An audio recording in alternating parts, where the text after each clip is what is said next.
I want to know, were there any underage girls at that party or at any party that Trump attended with Jeffrey Epstein?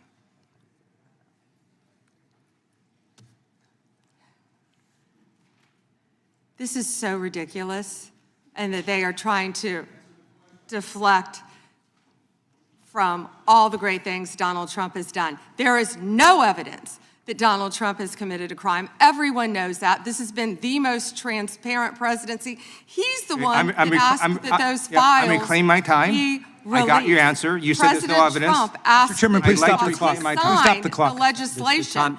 This is I'd like to reclaim my time. Time belongs to the gentleman from California. Okay. Can truth be sacrificed at the altar of power? That's the question that reverberates in the air as we delve into the heated clash that erupted in a recent congressional hearing, a clash that saw Representative Ted Lieu accusing Attorney General Pam Bondi of lying under oath about evidence surrounding Donald Trump and Jeffrey Epstein. As lawmakers gathered for what was supposed to be a routine oversight hearing, the atmosphere was anything but ordinary. The temperature in the room rose quickly as a news report about declining approval ratings for border security policies was introduced, setting the stage for one of the most contentious confrontations in recent memory. I have a UC. Ms. Crockett from Texas is recognized for UC. Thank you so much. Donald Trump's approval rating implodes on his strongest issue. This is from Newsweek today. It says 40% of people approve of Trump's handling of immigration and border security, while 60% disapprove. Without objection, that is a admitted. net drop Now I to recognize the gentleman -20. from California, Mr. Lieu.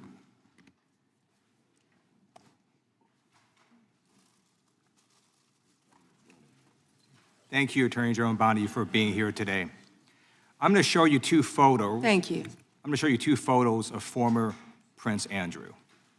Prince Andrew attended various parties with Jeffrey Epstein.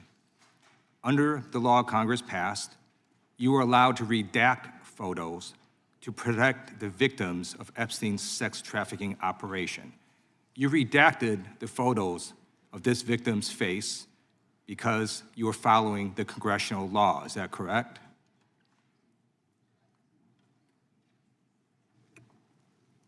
I'm sorry that we redacted the victim's Because you were face? following the congressional law, correct? Yes. Okay.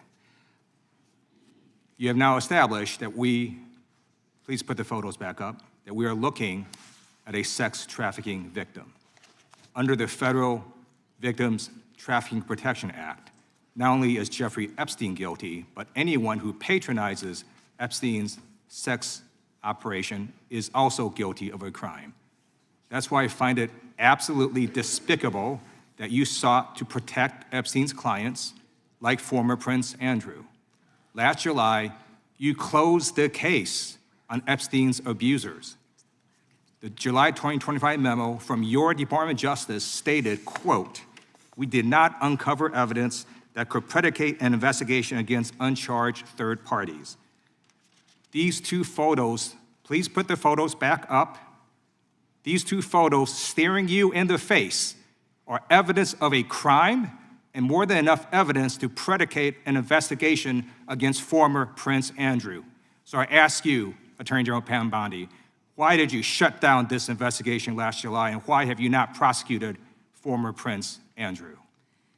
I don't believe you asked Merrick Garland these questions when he was Attorney General and set before I agree with you. You twice. I'm reclaiming my time. Never I agree mentioned with it. you. I agree with you. During Were you not here during then? the Biden administration, I called for people looking at Epstein files. Merrick Garland dropped the ball, as did Attorney General Bill Barr, as did Alex Acosta, a whole string of failures, but you are in charge. You have the power to change things, to hold these men accountable, and you're doing the opposite. You're protecting them. So I want to move on to another man. Can I answer Donald that, Trump. though? I want to move on to another Can I question. answer your question about protecting You Prince answered the Andrew? question. You're saying no. I love this. I want to discuss another man, Donald Trump, who is all over the Epstein files, like former Prince. Here's a video.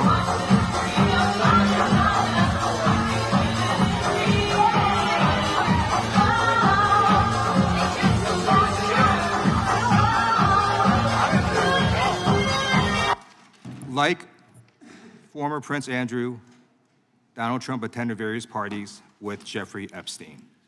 I want to know, were there any underage girls at that party or at any party that Trump attended with Jeffrey Epstein.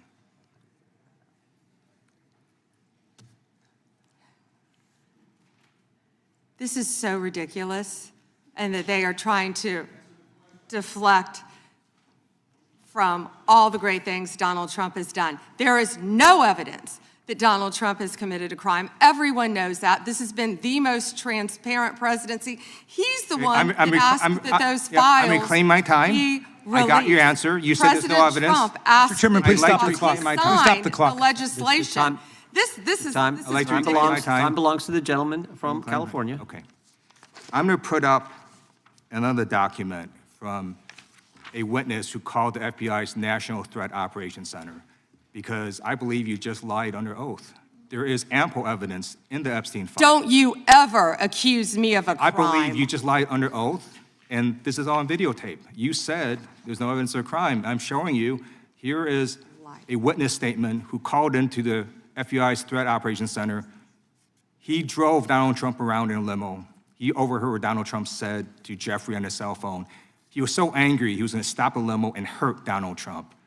And he met a girl who said she was raped by Donald Trump and Jeffrey Epstein. She later had her head blown off, and officers at the scene said that could not have been suicide. No one at the Department of Justice interviewed this witness. You need to interview this witness immediately. Epstein should rot in hell, so should the men who patronized his operation. And as we sit here today, there are over 1,000 sex trafficking victims, and you have not held a single man accountable. Shame on you. If you had any decency, you would resign right after this hearing The concludes. gentleman has expired. May I respond? Yeah, I don't know how you respond. No one can. I did not can ask a respond. question, Ms. He Hager. doesn't You're want allowed to talk to. about I did the not ask a horrific question. crime in California. He does not want to talk about I did not ask a crime question. in his state. You can't Madam just Attorney ad lib General. stuff. I did not ask a Trump. question. Meeting will be in order. The gentleman has yielded back his time. I think our next witness will be. The first spark of conflict ignited when photos allegedly connecting victims to the case were presented. The Justice Department confirmed that faces had been redacted in accordance with victim protection laws. Yet, the insistence on a deeper investigation into the evidence brought the simmering tension to the surface, sparking accusations of protecting powerful figures and igniting a fierce defense from both sides. The narrative took a dramatic turn when questions about the closure of certain Epstein-related investigations were raised. A controversial memo from the Department of Justice, stating a lack of evidence to pursue uncharged individuals, was brought into the spotlight. The past leadership was criticized for its failures, and the current administration was pressed to change course.